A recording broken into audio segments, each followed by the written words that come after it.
Welcome. This your boy Terrell, also known as King Leo, and I'm back on YouTube. It's been like over a year since I've done some videos, but it's always something that brings me back. And this time it's season 13 of Drag Race.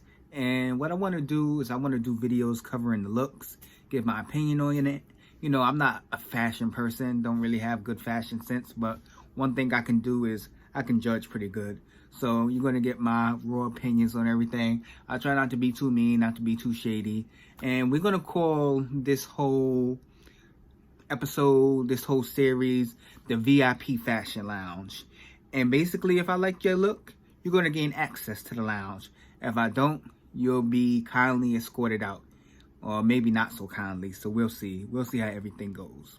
So we had season 13 of RuPaul's Drag Race, and the first queen that enters the room is Candy Muse. Now, Candy Muse is repping New York. She's an NYC queen, and I'm from New York myself, so automatically, you know, I'm rooting for her. I want her to do good. So I try not to have no bias here, but I do like her look. She's wearing this nice denim dress. It's short, it's sexy. She's a big girl. It shows off her body. I really like it. She has denim arm accessories. She even has a giant boom box that looks like it's made out of denim too. I'm really feeling this look. So the only thing I probably criticize is the wig. It's a little flat for my taste. You know, I would have prefer some volume. I need volume in the hair. Can't be coming out in no flat wigs or no pussycat wigs like Monet. Even though I love Monet, no shade towards her. But it's the first entrance, you know. You gotta make a statement. I would say overall I was underwhelmed with a lot of these looks, but I'm gonna give them the benefit of the doubt that maybe they knew they had to maybe perform, so maybe they weren't going all out with their looks. So that's all I have to say. But Candy, she gains access and she's getting into the lounge. So the second girl we have was Joey J. And now when I saw Joey J's promo look, I thought she was this edgy queen. She pretty much is from all the stuff I've been seeing and her Meet the Queens and just interviews she be doing. But then she comes into the workroom and she's looking real soft and feminine. She's wearing these feathers. Well, that caused a little controversy later with the whole chicken feathers thing. But I like the look. And she gave me soft feminine, blonde wig. It looked nice. It was a bodysuit that was connected down to the bottom layer. And I thought it was really nice. I really enjoyed it. Even though feathers were falling all over the place, she was coming undone and was falling apart. But I thought she looked really nice. So, you know what? She's going to gain access to the lounge.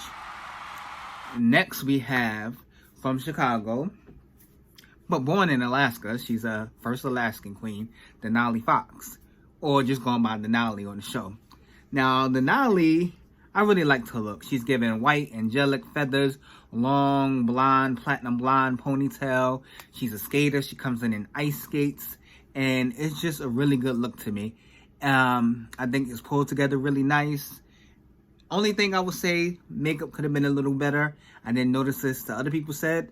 And then I gave it a little closer look. A little dark for her. Could have been blended a little better. But overall, I thought this was a good look, one of the best. And she had ostrich feathers, which she was very proud of. Next, we have from Atlanta, Lala Ree.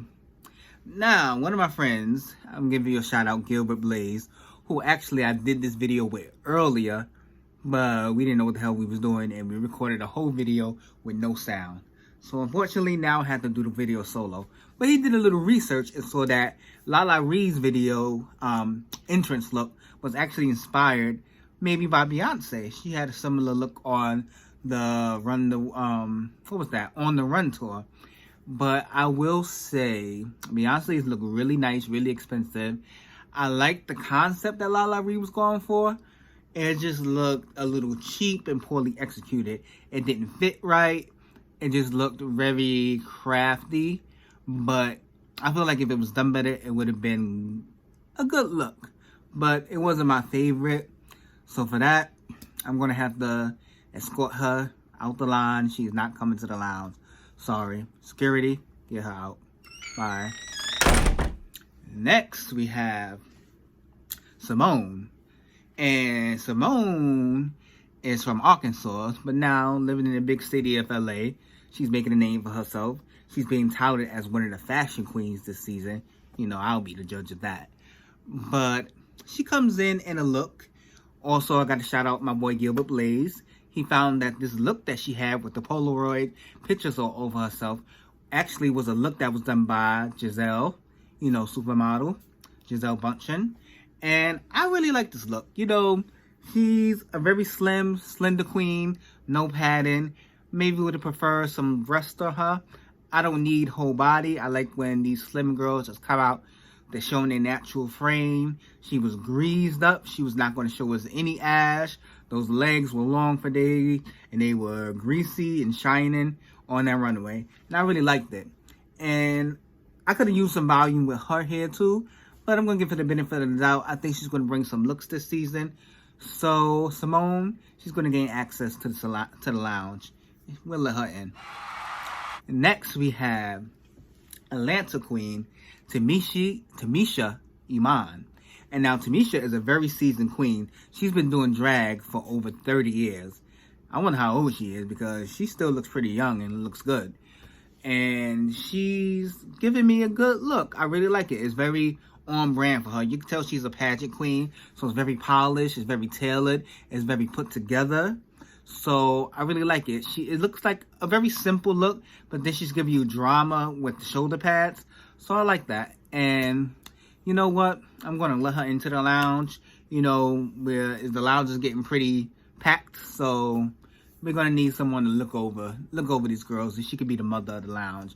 Plus, that's no shade because she actually really earned her way into the lounge because I like this look.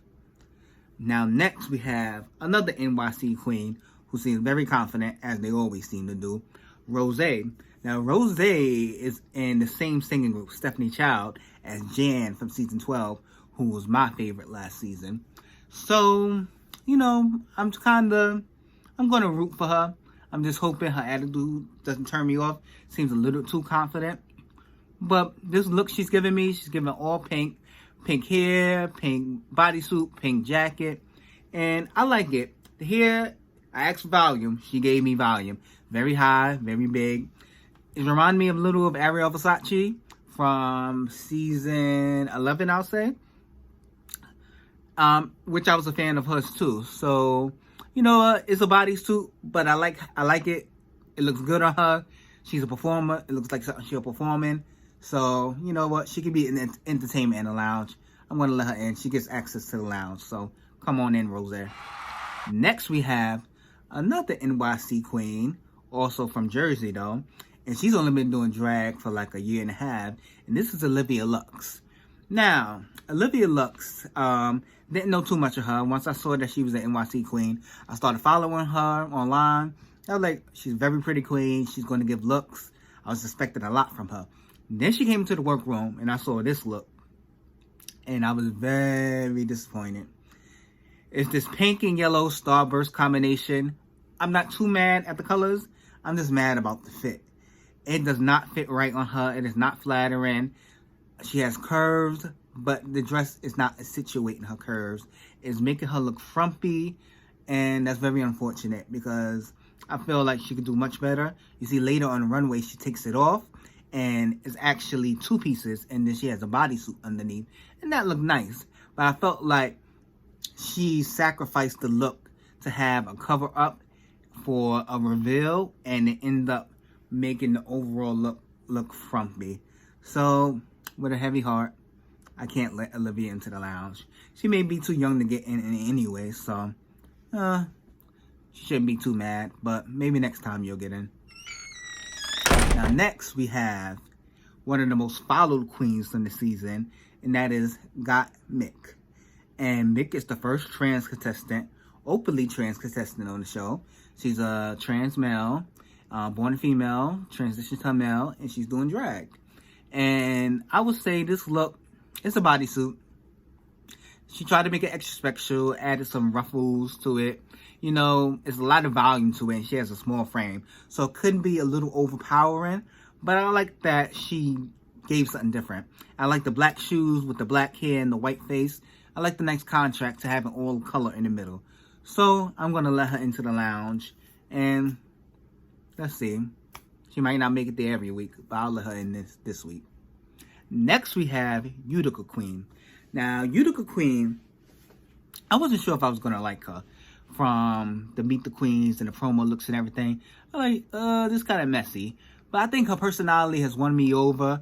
And I'm getting what her fashion sense is. It's going to be a whole bunch of patterns. It's going to be a whole bunch of colors. It's not going to make sense. It's not going to match. But together, it works. And I was really liking this look. It's plaid. It's like swirls. It's green hair. It's pink strawberry accessories. It's red shoes. It's her. So, you know what? I'm going to let her into the lounge. And, you know, this lounge is pretty full right now. We're on a roll so far. Now, next, we have from NYC, a very known queen, and she probably would say she's a legend, and that's Tina Burner. Now, this look was very bold, but I didn't like it. It just didn't do it for me. But I will say it was very polished and put together. I just didn't like the color combination, the red, the yellow. She's giving Fireman, FDNY. She's paying like homage to them.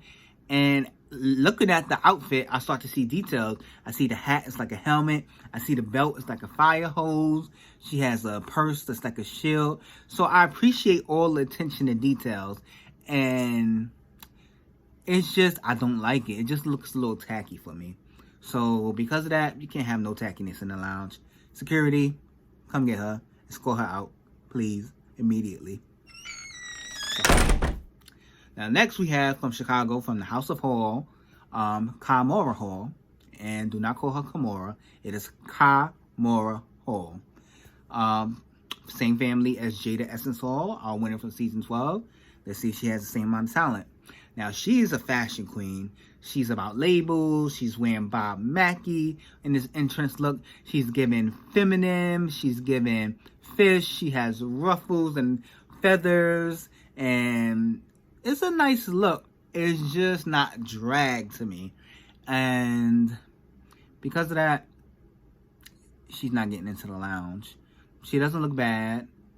It's not a mess. It doesn't have the wow factor for me. And I think she could have came harder. This is like something you wear on a red carpet premiere and not for a RuPaul's Drag Race. Sorry. Now, our last queen is Elliot with 2 T's. And don't forget that, not 1 T, but 2 T's. And she said she wanted to give 80s housewife. And I felt like if that's the goal she was going for, she gave it. It looks like a very simple look, like something you can pick up at Rainbow. Little shade there, but it looks good on her to me. I actually like the look. I like the pink hair. It looks good. It looks polished. The look altogether, it just works for me. A little pedestrian, a little daytime drag, but overall, I like it. So I'm going to let her into the lounge, but she's barely getting in. So be lucky you got in. So now, if I had to pick the person that's running the lounge, who's giving the entertainment in the lounge, and that's just running all the girls in the lounge, my personal pick would be for this week, Joey J. I just really like the look. You could say all you want about the chicken feathers. Not the most expensive. It could be a little tacky. It was coming off and falling apart. But I just like the look overall. I like the wig. I like the feathers. I like the outfit. And I like the makeup. I felt like she looked really good. And from the promo looks and her interviews, I feel like she's going to be a versatile queen. She can give us many different looks. Like, she's giving this soft, feminine, fishy look in her entrance. And then in other looks, she's giving us, like, I don't wear wigs. I barely try. I'm just edgy, queen. And I can appreciate that. A queen that's going to surprise us and not know what's going to happen when she walks on that runway. So that's my first impressions of the entrance looks. And I'm looking forward to the season. Overall, looks were a little underwhelming, but I know they're going to bring it. It's season 13. How can you not bring it? So I'm looking forward to these runways and reviewing it and sharing my thoughts with all of you. This is your boy, King Leo. And I'll be back next week with another video for episode 2. I'm out.